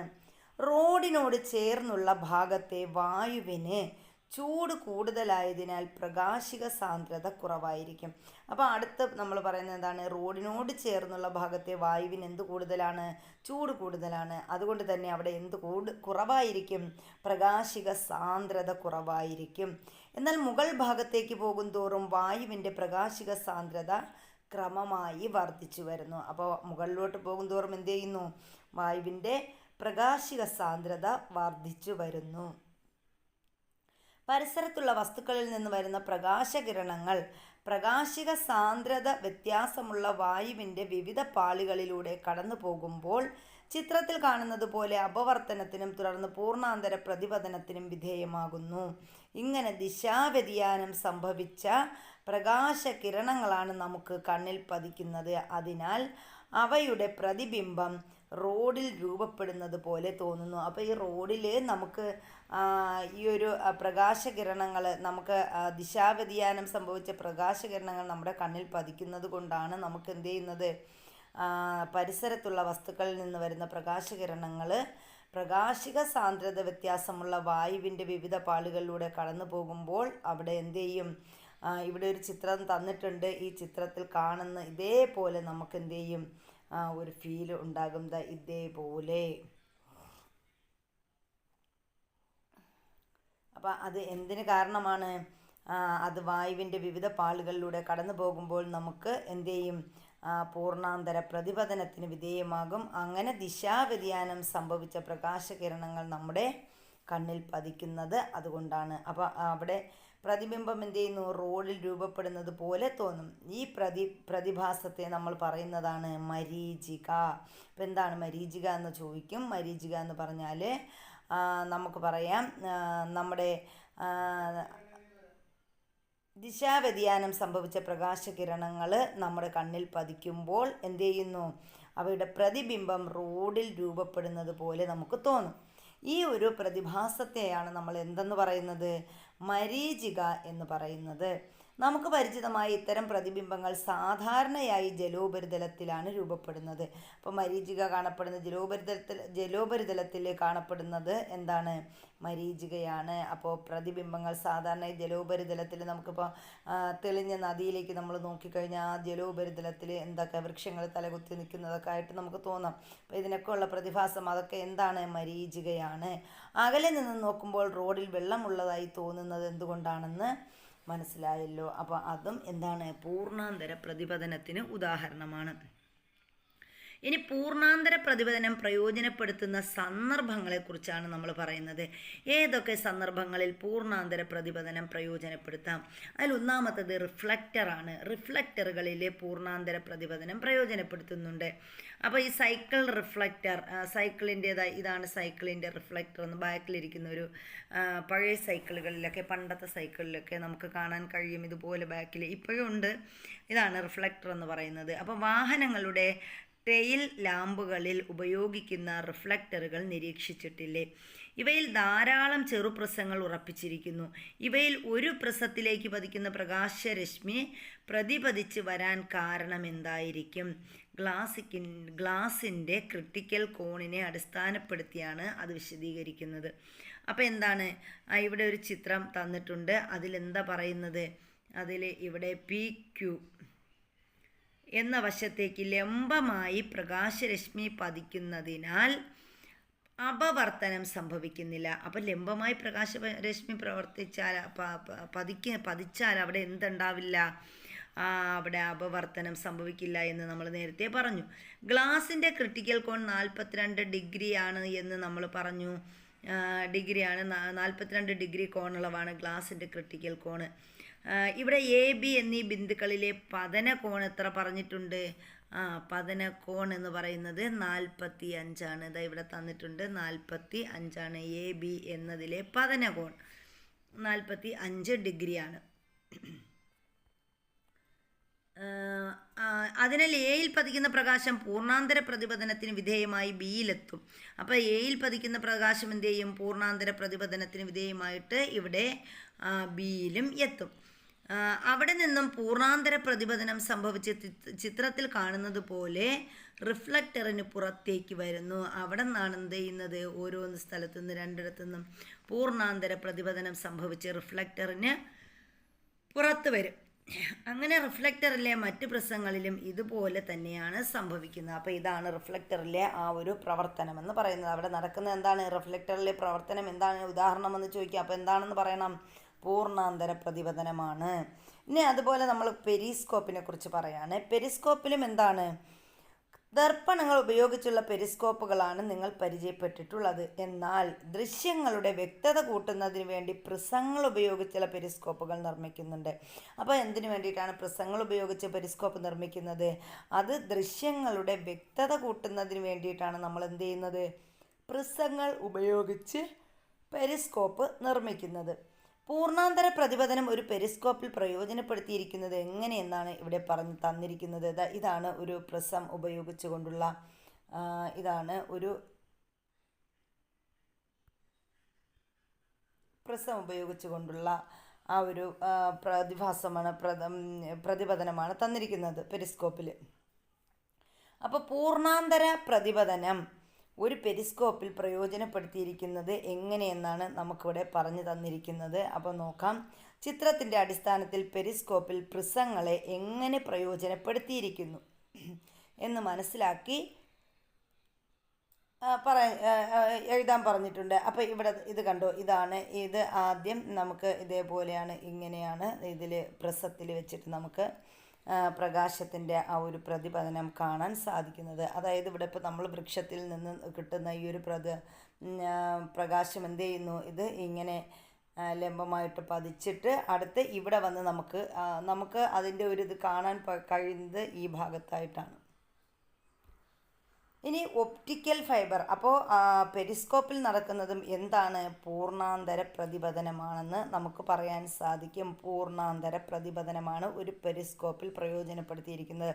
ഇങ്ങനെയേ ചോദ്യം വരത്തുള്ളൂ. പെരിസ്കോപ്പിൽ പ്രയോജനപ്പെടുത്തിയിരിക്കുന്ന പ്രതിപതനം ഏത് രീതിയിലുള്ളതാണ് എന്ന് ചോദിക്കും. അപ്പോൾ ഏതാണ്, പൂർണ്ണാന്തര പ്രതിപതനമാണ്. ഇങ്ങനെ ഉദാഹരണം ഇങ്ങനെയായിട്ട് ചോദിക്കത്തുള്ളൂ. ഇനി ഒപ്റ്റിക്കൽ ഫൈബറിലും എന്ത് തന്നെയാണ്, പൂർണ്ണാന്തര പ്രതിപതനമാണ് നടക്കുന്നത്. ഇപ്പോൾ ഒപ്റ്റിക്കൽ ഫൈബറുകളുടെ കണ്ടുപിടുത്തം വാർത്താവിനിമയ രംഗത്ത് വിപ്ലവകരമായ മാറ്റമാണ് ഉണ്ടാക്കിയത്. അപ്പോൾ നമ്മൾ പറഞ്ഞില്ലേ 2009 ആർക്കാണ്, നമ്മുടെ ഒരു അദ്ദേഹത്തിൻ്റെ പേര് ചാൾസ് കെ കാവോയ്ക്കാണ് എന്ത് കിട്ടിയത്, ഈ ഒപ്റ്റിക്കൽ ഫൈബറിൻ്റെ കണ്ടുപിടുത്തവുമായി ബന്ധപ്പെട്ട് നൊബേൽ സമ്മാനം 2009 ലഭിക്കുന്നത്. അപ്പോൾ നമ്മൾ ഇനി പറഞ്ഞത് ഒപ്റ്റിക്കൽ ഫൈബർ അല്ലേ. ഒപ്റ്റിക്കൽ ഫൈബറുകളുടെ കണ്ടുപിടുത്തം വാർത്താവിനിമയ രംഗത്ത് വിപ്ലവകരമായ മാറ്റങ്ങളാണ് ഉണ്ടാക്കിയത്. ഒപ്റ്റിക്കൽ ഫൈബർ കേബിളുകളിൽ എങ്ങനെയാണ് പ്രകാശത്തിൻ്റെ പൂർണ്ണാന്തര പ്രതിപതനം പ്രയോജനപ്പെടുത്തിയിരിക്കുന്നതെന്ന് നേരത്തെ മനസ്സിലാക്കിയിട്ടുണ്ടല്ലോ. ഈ പ്രതിഭാസം അടിസ്ഥാനപ്പെടുത്തിയാണ് ഒപ്റ്റിക്കൽ ഫൈബറുകളിലൂടെ പ്രകാശകിരണങ്ങളുടെ രൂപത്തിൽ നമ്മുടെ വാർത്താവിനിമയ സിഗ്നലുകൾ സഞ്ചരിക്കുന്നത്. അപ്പോൾ ഒപ്റ്റിക്കൽ ഫൈബറുകളിലൂടെയാണ് എന്ത് ചെയ്യുന്നത്, വാർത്താവിനിമയ സിഗ്നലുകൾ സഞ്ചരിക്കുന്നത്. ഏതാണ്, പ്രകാശകിരണങ്ങളുടെ രൂപത്തിലാണ് ഈ ഒപ്റ്റിക്കൽ ഫൈബറിലൂടെ എന്ത് സഞ്ചരിക്കുന്നത്, വാർത്താവിനിമയ സിഗ്നലുകൾ സഞ്ചരിക്കുന്നത്. അനേകായിരം പ്രകാശ സിഗ്നലുകൾ അവയുടെ തീവ്രതയ്ക്ക് നഷ്ടം സംഭവിക്കാതെ ഒരേ സമയം ഒരു കേബിളിലൂടെ അയക്കാൻ കഴിയും. അപ്പോൾ ഈ ഒരു വാർത്താവിനിമയ സിഗ്നലുകൾ എങ്ങനെയാണ്, അനേകായിരം പ്രകാശ സിഗ്നലുകൾ അവയുടെ തീവ്രതയ്ക്ക് നഷ്ടം സംഭവിക്കാതെ ഒപ്റ്റിക്കൽ ഫൈബറിലൂടെ എന്ത് ചെയ്യാൻ പറ്റും, ഒരേ സമയം ഒരു കേബിളിലൂടെ അയക്കാൻ സാധിക്കും. പ്രകാശവേഗത്തിൽ ഇത്തരം സിഗ്നലുകളെ വിദൂര സ്ഥലങ്ങളിലേക്ക് എത്തിക്കാൻ സാധിക്കുന്നു. അപ്പോൾ ഇത് പ്രകാശവേഗത്തിൽ എന്ത് ചെയ്യാൻ പറ്റുന്നു, വിദൂര സ്ഥലങ്ങളിലേക്ക് ഇത്തരം സിഗ്നലുകളെ നമുക്ക് എത്തിക്കാൻ സാധിക്കും. അപ്പോൾ ഇതാണ് വാർത്താവിനിമയത്തിന് ഒപ്റ്റിക്കൽ ഫൈബർ ഉപയോഗിക്കാൻ കാരണം. അപ്പോൾ ഇങ്ങനെ ചോദിക്കാം, വാർത്താവിനിമയത്തിന് ഉപയോഗിക്കുന്ന അത് ഏത് തരത്തിലുള്ള പ്രകാശ പ്രതിഭാസമാണ്, അത് ഒപ്റ്റിക്കൽ ഫൈബറുകളുടെ ഉപയോഗമാണ് വാർത്താവിനിമയ രംഗത്ത് ഉപയോഗിക്കുന്നത്. പൂർണ്ണാന്തര പ്രതിപതനം, സമതല ദർപ്പണങ്ങളിൽ നിന്നുള്ള സാധാരണ പ്രതിപതനം ഇവയുമായി ബന്ധപ്പെട്ട പ്രസ്താവനകളാണ് തന്നിരിക്കുന്നത്. അവയെ അനുയോജ്യമായി പട്ടികപ്പെടുത്താൻ പറഞ്ഞിട്ടുണ്ട്. എന്താണെന്ന് നോക്കാം. പ്രകാശരശ്മി പ്രകാശിക സാന്ദ്രത കൂടിയ മാധ്യമത്തിൽ നിന്ന് കുറഞ്ഞ മാധ്യമത്തിലേക്ക് ക്രിട്ടിക്കൽ കോണിനേക്കാൾ കൂടിയ പതനകോണിൽ പതിക്കുമ്പോൾ മാത്രം സംഭവിക്കുന്നതാണ് പൂർണ്ണാന്തര പ്രതിപതനം എന്ന് പറയുന്നത്. അപ്പോൾ പ്രകാശരശ്മി എന്ത് ചെയ്യുന്നു, പ്രകാശിക സാന്ദ്രത കൂടിയ മാധ്യമത്തിൽ നിന്ന് കുറഞ്ഞ മാധ്യമത്തിലേക്ക് എന്ത് ചെയ്യുന്നു, ക്രിട്ടിക്കൽ കോണിനേക്കാൾ കൂടിയ പതനകോണിൽ പതിക്കുന്നത് പൂർണ്ണാന്തര പ്രതിപതനം. പ്രകാശരശ്മി പൂർണ്ണമായും എവിടെ പ്രതിപതിക്കുന്നില്ല, നമ്മുടെ സമതല ദർപ്പണങ്ങളിൽ പ്രകാശരശ്മി പൂർണ്ണമായും പ്രതിപതിക്കുന്നില്ല. പ്രതലത്തിലേക്ക് ഏത് പതനകോണിൽ പതിച്ചാലും പ്രതിപതനം സംഭവിക്കുന്നു. അപ്പോൾ ഏത് പതനകോണിലാണെങ്കിലും പ്രതിപതനം സംഭവിക്കുന്നു. അതുപോലെ പ്രകാശരശ്മി പൂർണ്ണമായും പ്രതിപതിക്കുന്നു. അപ്പോൾ ഇതൊക്കെ പ്രകാശരശ്മി പൂർണ്ണമായും പ്രതിപതിക്കുന്നു. അപ്പോൾ ഇതൊക്കെ ദർപ്പണങ്ങളിൽ നിന്നുള്ള പ്രതിപതനമാണ്. ദർപ്പണങ്ങളിൽ എന്താണ്, പ്രകാശരശ്മി പൂർണ്ണമായും പ്രതിപദിക്കില്ല. അപ്പോൾ പ്രകാശരശ്മി പൂർണ്ണമായും പ്രതിപദിക്കുന്നത് എവിടെയാണ്? പൂർണ്ണാന്തര പ്രതിപതനങ്ങളിലാണ്. അപ്പോൾ ദർപ്പണങ്ങളിൽ നിന്നുള്ള പ്രതിപതനവും പൂർണ്ണാന്തര പ്രതിപതനവും തമ്മിലുള്ള വ്യത്യാസം ഇവിടെ പറഞ്ഞിട്ടുണ്ട്. പ്രകാശരശ്മി പൂർണ്ണമായും പ്രതിപദിക്കുന്നില്ല. എവിടെയാണ് പൂർണ്ണമായും പ്രതിപദിക്കാത്തത്? നമ്മുടെ ദർപ്പണങ്ങളിലാണ്. എന്നാൽ പ്രകാശരശ്മി പൂർണ്ണമായും എവിടെ പ്രതിപദിക്കുന്നു? പൂർണ്ണാന്തര പ്രതിപതനത്തിൽ പ്രതിപദിക്കുന്നുണ്ട്. പ്രതലത്തിലേക്ക് ഏത് പതനകോണിൽ പതിച്ചാലും പ്രതിപതനം സംഭവിക്കുന്നു. ആർക്കാണ്? അത് പൂർണ്ണാന്തര പ്രതിപതനത്തിലാണ്. പ്രതലത്തിലേക്ക് ഏത് പതനകോണിൽ പതിച്ചാലും പ്രതിപതനം സംഭവിക്കുന്നു. പ്രതലത്തിലേക്ക് ഏത് പതനകോണിൽ പതിച്ചാലും പ്രതിപതനം സംഭവിക്കാത്തത് എവിടെയാണ്? ദർപ്പണങ്ങളിലാണ്. അതുപോലെ പ്രകാശരശ്മി പ്രകാശിക സാന്ദ്രത കൂടിയ മാധ്യമത്തിൽ നിന്ന് കുറഞ്ഞ മാധ്യമത്തിലേക്ക് ക്രിട്ടിക്കൽ കോണിനേക്കാൾ കൂടിയ പതനകോണിൽ പതിക്കുമ്പോൾ മാത്രം സംഭവിക്കുന്നത് എന്താണ്? അതാണ് പൂർണ്ണാന്തര പ്രതിപതനം എന്ന് പറയുന്നത്. അപ്പോൾ നേരെ തിരിച്ചാണ് എവിടെയാ? നമ്മുടെ ദർപ്പണങ്ങളിൽ നടക്കുന്നത്. ഇനി ഇവിടെ വിലയിരുത്താം എന്ന് പറയുന്ന ഒരു ഭാഗമാണ് തന്നിരിക്കുന്നത്. എ, ബി എന്നീ മാധ്യമങ്ങളിലൂടെ പ്രകാശരശ്മി കടന്നു പോകുന്ന രേഖാചിത്രമാണ് ഇവിടെ നൽകിയിരിക്കുന്നത്. എയിൽ നിന്ന് ബിയിലോട്ട് പ്രകാശരശ്മി കടന്നു പോവുകയാണ്. അപ്പോൾ ഇവിടെ എന്താണ്? എ, ബി എന്നീ മാധ്യമങ്ങളിൽ ഏത് മാധ്യമത്തിലായിരിക്കും പ്രകാശവേഗം കുറവ്? അപ്പോൾ എ, ബി എന്നിവയിൽ ഏത് മാധ്യമത്തിലായിരിക്കും പ്രകാശത്തിൻ്റെ വേഗം കുറവ് എന്ന് പറയുന്നത്? അപ്പോൾ എ, ബി എന്നതിൽ ബിയിലായിരിക്കും പ്രകാശത്തിൻ്റെ വേഗം കുറവ്. ഇവയിൽ പ്രകാശിക സാന്ദ്രത കൂടിയ മാധ്യമം ഏതായിരിക്കും? ഉത്തരം സാധൂകരിക്കുക. അപ്പോൾ ഇവയിൽ പ്രകാശ തീവ്രത കൂടിയത് ഏതാണ്? പ്രകാശ തീവ്രത കൂടിയത് ആദ്യത്തേത്. കൂടിയതിൽ നിന്ന് കുറഞ്ഞതിലേക്കാണ് പോകുന്നത്. താഴെ കൊടുത്തിരിക്കുന്ന ചിത്രം പൂർത്തിയാക്കുക. പതനകോൺ, അപവർത്തനകോൺ ഇവ അടയാളപ്പെടുത്താനും പറഞ്ഞിട്ടുണ്ട്. അപ്പോൾ ഇവിടെ ജലം, ഗ്ലാസ് എന്നീ ഒരു ഇതാണ് തന്നിരിക്കുന്നത്. താഴെ കൊടുത്തിരിക്കുന്ന ചിത്രം പൂർത്തിയാക്കാൻ പറഞ്ഞിട്ടുണ്ട്. അപ്പോൾ നമുക്ക് നോക്കാം. അപ്പോൾ ഇതാണ് പതനകോൺ, ഇത് അപവർത്തന, ഇങ്ങനെയാണ് ഇത് വരയ്ക്കുന്നത്. ഇതാണ് പതനരശ്മി, അപവർത്തനരശ്മി, ഇത് പതനകോണ്, ഇത് അപവർത്തന കോണ്.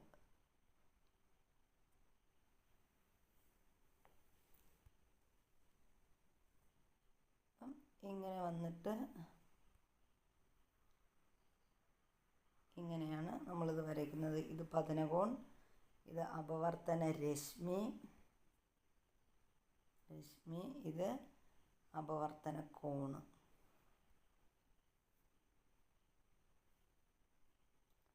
പ്രകാശം മാധ്യമം എക്സിൽ നിന്ന് മാധ്യമം വൈയിലേക്ക് കടന്നു പോകുന്നു. ഇവിടെ പതനകോണിനേക്കാൾ കൂടുതലാണ് അപവർത്തന കോൺ. അപ്പോൾ പ്രകാശം മാധ്യമം എക്സിൽ നിന്ന് മാധ്യമം വൈയിലേക്ക് കടന്നു പോകുന്നു. അപ്പോൾ അവിടെ പതനകോണിനേക്കാൾ കൂടുതൽ ഏതാണ്? അപവർത്തന കോണാണ്. എക്സ്, വൈ ഇവയിൽ ഏത് മാധ്യമത്തിലായിരിക്കും പ്രകാശത്തിന് വേഗം കൂടുതൽ? അപ്പോൾ പ്രകാശം മാധ്യമം എക്സിൽ നിന്ന് മാധ്യമം വൈയിലേക്ക് കടന്നു പോകുന്നു നമ്മൾ പറഞ്ഞു. പതനകോണിനേക്കാൾ കൂടുതലാണ് എന്ത്? അപവർത്തന കോണെന്ന് പറയുന്നത്. അപ്പോൾ എക്സ്, വൈ ഇവയിൽ ഏത് മാധ്യമത്തിലായിരിക്കും പ്രകാശത്തിന് വേഗം കൂടുതൽ? അപ്പോൾ പ്രകാശത്തിന് വേഗം കൂടുതൽ എവിടെയായിരിക്കും? എക്സിലായിരിക്കും. ഇനി അപവർത്തനാങ്കം കൂടിയ മാധ്യമം ഏതാണ്? അപവർത്തനാങ്കം കൂടിയ മാധ്യമം എന്ന് പറയുന്നത് അത് വൈ ആണ്. അപവർത്തന കോണല്ലേ, അപ്പോൾ അപവർത്തനാങ്കം കൂടിയ മാധ്യമം ഏതാണ്? വൈ ആയിരിക്കും. ഇനി പ്രകാശപാത ചിത്രീകരിക്കുക എന്നും പറഞ്ഞിട്ടുണ്ട്. വിവിധ മാധ്യമങ്ങളുടെ അപവർത്തനാങ്കം പട്ടികയിൽ കൊടുത്തിട്ടുണ്ട്. അപ്പോൾ അത് ഏതൊക്കെയാണ്? മാധ്യമം, അപവർത്തനാങ്കം. അപ്പോൾ ഇവിടെ ക്രൗൺ ഗ്ലാസ് എന്ന് പറയുന്നത് 1.52 ആണ്. ഗ്ലിസറിൻ 1.47 ആണ്. സൺഫ്ലവർ ഓയിൽ 1.47 ആണ്. ജലത്തിൻ്റെത് 1.33 ആണ് ജലത്തിൻ്റെ അപവർത്തനാങ്കം. അതുപോലെ ഫ്ലിൻറ്റ് ഗ്ലാസിൻ്റെ അപവർത്തനാങ്കം 1.62 ആണ്. അപ്പോൾ ഏറ്റവും കൂടുതൽ അപവർത്തനാങ്കമുള്ളത് ആർക്കാണ്? ഫ്ലിൻറ്റ് ഗ്ലാസ്സിനാണ്. പ്രകാശം ഏത് മാധ്യമത്തിലൂടെയാണ് ഏറ്റവും കൂടിയ വേഗത്തിൽ സഞ്ചരിക്കുന്നത്? അത് ഏറ്റവും കൂടിയ വേഗത്തിൽ ഏതാണ്? ഫ്ലിൻറ്റ് ഗ്ലാസ്സിലൂടെയാണ് നമുക്ക് പറയാം. ഗ്ലിസറിനിൽ നിന്ന് സൺഫ്ലവർ ഓയിലിലേക്ക് ചരിഞ്ഞു പതിക്കുന്ന പ്രകാശരശ്മിയുടെ ദിശയ്ക്ക് വ്യതിയാനം സംഭവിക്കുമോ? കാരണം വിശദമാക്കുക. അപ്പോൾ ഗ്ലിസറിൽ നിന്ന് സൺഫ്ലവർ ഓയിലേക്ക്. അപ്പോൾ ഗ്ലിസറിനും സൺഫ്ലവർ ഓയിലും എന്താണ്, ചരിഞ്ഞു പതിക്കുന്ന പ്രകാശരശ്മിയുടെ ദിശയ്ക്ക് വ്യതിയാനം സംഭവിക്കുമോ? ഇല്ല, കാരണം രണ്ടും ഒരേപോലെയാണ്. കാരണം എന്താണ്, ഗ്ലിസറിൻ്റെയും സൺഫ്ലവറിൻ്റെയും അപവർത്തനാങ്കം എത്ര തന്നെയാണ്, 1.47 ആണ്. അതുകൊണ്ട് രണ്ടും തുല്യമായിരിക്കും അപവർത്തനാങ്കം. ഗ്ലാസിൽ നിന്ന് പട്ടികയിൽ സൂചിപ്പിച്ച ഓരോ മാധ്യമത്തിലേക്കും പ്രകാശം കടത്തിവിടുന്നു 30 ഡിഗ്രി സെൽഷ്യസ് പതനകോണിലാണ് പ്രകാശം പതിക്കുന്നതെങ്കിൽ ഏത് മാധ്യമത്തിലായിരിക്കും അപവർത്തന കോൺ ഏറ്റവും കൂടുതൽ? എന്തുകൊണ്ട്? അപ്പോൾ ഗ്ലാസിൽ നിന്ന് പട്ടികയിൽ സൂചിപ്പിച്ച ഓരോ മാധ്യമത്തിലേക്കും പ്രകാശം കടത്തിവിടുന്നു 30% പതനകോണിലാണ് പ്രകാശം പതിക്കുന്നതെങ്കിൽ ഏത് മാധ്യമത്തിലായിരിക്കും അപവർത്തന കോൺ ഏറ്റവും കൂടുതൽ? അപ്പോൾ അപവർത്തന കോൺ ഏറ്റവും കൂടുതൽ എവിടെയാണ്?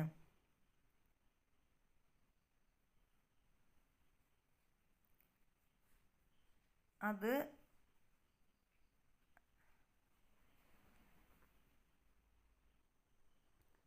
അപ്പോൾ ഇവിടെ പറഞ്ഞിരിക്കുന്ന ക്വസ്റ്റ്യൻ എന്താണ്? ഗ്ലാസിൽ നിന്ന് പട്ടികയിൽ സൂചിപ്പിച്ച ഓരോ മാധ്യമത്തിലേക്കും പ്രകാശം കടത്തിവിടുന്നു 30 ഡിഗ്രി പതനകോണിൽ പ്രകാശം പതിപ്പിക്കുന്നതെങ്കിൽ ഏത് മാധ്യമത്തിലായിരിക്കും അപവർത്തന കോൺ ഏറ്റവും കൂടുതൽ?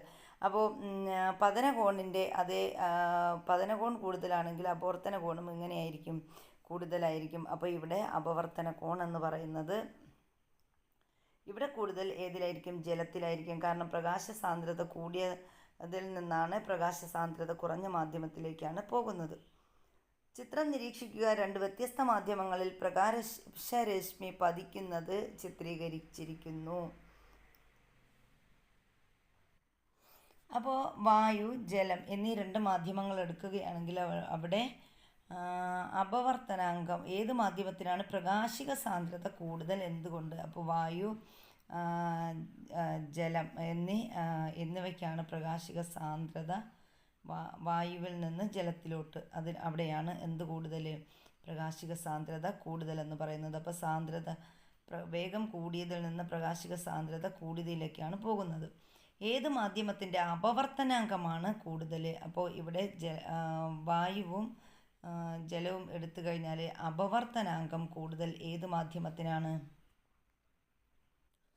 അപ്പോൾ വായുവും ജലവും എടുക്കുകയാണെങ്കിൽ ആർക്കാണ് അപവർത്തനാങ്കം കൂടുതൽ ആർക്കാണ് എന്ന് ചോദിച്ചിട്ടുണ്ട്. അത് ആർക്കാണ്? ജലത്തിനാണ്. ഇനി ചിത്രം നിരീക്ഷിക്കുക. ചിത്രം ഇവിടെ 2-3 ചിത്രം തന്നിട്ടുണ്ട്. ഇതിൽ പൂർണ്ണാന്തര പ്രതിപതനം സൂചിപ്പിക്കുന്ന ചിത്രം ഏതാണ്? അപ്പോൾ ഇവിടെ പൂർണ്ണാന്തര പ്രതിപതനം സൂചിപ്പിക്കുന്നത് ഇതാണ്. ഇനി അപവർത്തനത്തെ സൂചിപ്പിക്കുന്ന ചിത്രങ്ങൾ ഏതൊക്കെയാണ്? അപവർത്തനത്തെ സൂചിപ്പിക്കുന്ന ഏതൊക്കെയാണ്? ഇവ രണ്ടുമാണ് അപവർത്തനത്തെ സൂചിപ്പിക്കുന്നത്. ഗ്ലാസിൻ്റെ ക്രിട്ടിക്കൽ കോൺ 42 ഡിഗ്രി ആണ്. തന്നിരിക്കുന്നവയിൽ ഏത് പതനകോണിൽ പതിക്കുമ്പോഴാണ് പ്രകാശത്തിന് പൂർണ്ണാന്തര പ്രതിപതനം സംഭവിക്കുക? അപ്പോൾ രണ്ടും തുല്യ രീതിയിൽ പതിക്കുമ്പോഴാണ് പൂർണ്ണാന്തര പ്രതിപതനം സംഭവിക്കുന്നത്. 42 ഡിഗ്രി തന്നെയാണ്. മോട്ടോർ സൈക്കിളിൻ്റെ റിഫ്ലക്ടറുകളിൽ അനേകം ചെറിയ പ്രിസങ്ങൾ കാണുവാൻ കഴിയും. ഇവ ഉള്ളതുകൊണ്ടുള്ള പ്രയോജനം എന്താണ്? അവിടെ പൂർണ്ണാന്തര പ്രതിപതനം നടക്കും. അപ്പോൾ ഇത്രയുമാണ് നമ്മുടെ ക്വസ്റ്റ്യൻ എന്ന് പറയുന്നത്. ഇനി പട്ടിക നിരീക്ഷിക്കാൻ പറഞ്ഞിട്ടുണ്ട്. എന്താണ്? മാധ്യമവും അപവർത്തനാങ്കം. വായുവിൻ്റെ അപവർത്തനാങ്കം 1.0003, ജലത്തിൻ്റേത് 1.33, മണ്ണെണ്ണയുടെ 1.44 ആണ്. ടർപ്പൻറ്റൈൻ ഓയിലാണെങ്കിൽ 1.47 ആണ്. ക്രൗൺ ഗ്ലാസ് 1.52 ആണ്. വജ്രം 2.42. അപ്പോൾ ഇവിടെ ഇതാണ് അപവർത്തനാങ്കം ഏറ്റവും കൂടിയത് വജ്രത്തിനാണ്. ഏറ്റവും കൂടിയ അപവർത്തനാങ്കമുള്ളത് ഏത് മാധ്യമത്തിനാണ്? വജ്രത്തിനാണ്. പട്ടികയിൽ നൽകിയിരിക്കുന്നവയിൽ പ്രകാശവേഗം ഏറ്റവും കുറഞ്ഞ മാധ്യമം ഏതാണ്? പ്രകാശവേഗം ഏറ്റവും കുറഞ്ഞത് പട്ടികയിൽ നൽകിയിരിക്കുന്നത് എവിടെയാണ്? ഏതാണ്? അത് വായുവിലാണ്. വായുവിലൂടെയുള്ള പ്രകാശത്തിൻ്റെ വേഗം 3×10⁸ മീറ്റർ/സെക്കൻഡാണ്. മണ്ണെണ്ണയിലൂടെയുള്ള പ്രകാശവേഗം എത്രയാണ്? മണ്ണെണ്ണയിലാണെങ്കിൽ 1.44 ആണ് ഇവിടെ തന്നിരിക്കുന്നത്. അപ്പോൾ പ്രകാശവേഗം നമുക്ക് ഇതിൽ നിന്ന് കണക്കാക്കാം. അപ്പോൾ 2.997 × 3 8 മീറ്റർ/സെക്കൻഡ് എന്നതാണ് നമ്മുടെ മണ്ണെണ്ണയുടെ പ്രകാശ വേഗം എന്ന് പറയുന്നത്? വായുവിൽ നിന്ന് വജ്രത്തിലേക്ക് പ്രകാശരശ്മി ചരിഞ്ഞു പതിക്കുമ്പോൾ അപവർത്തന രശ്മി ലംബത്തോട് അടുക്കുമോ അതോ അകലുമോ? അപ്പോൾ വായുവിൽ നിന്ന് വജ്രത്തിലേക്ക് പ്രകാശരശ്മി ചരിഞ്ഞ് പതിക്കുമ്പോൾ എന്താണ് സംഭവിക്കുന്നത്? അപവർത്തന രശ്മി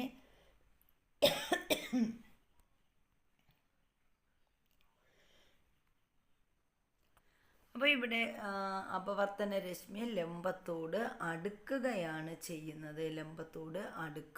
ചെയ്യുന്നത്. ABCD എന്നീ മാധ്യമങ്ങളിലൂടെ കടന്നു പോകുന്ന പ്രകാശരശ്മിയുടെ പാത നൽകിയിരിക്കുന്നു. ശരിയായവ തിരഞ്ഞെടുക്കുക. മാധ്യമങ്ങളിലൂടെ പ്രകാശിക സാന്ദ്രത ABCD എന്ന ക്രമത്തിലാണ്.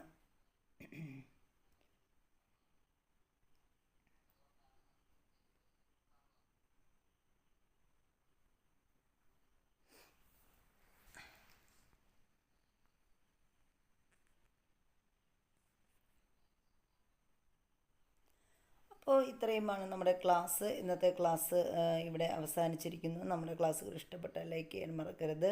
അപ്പോൾ എല്ലാവർക്കും നല്ലൊരു ദിവസം ആശംസിക്കുന്നു. Thank you.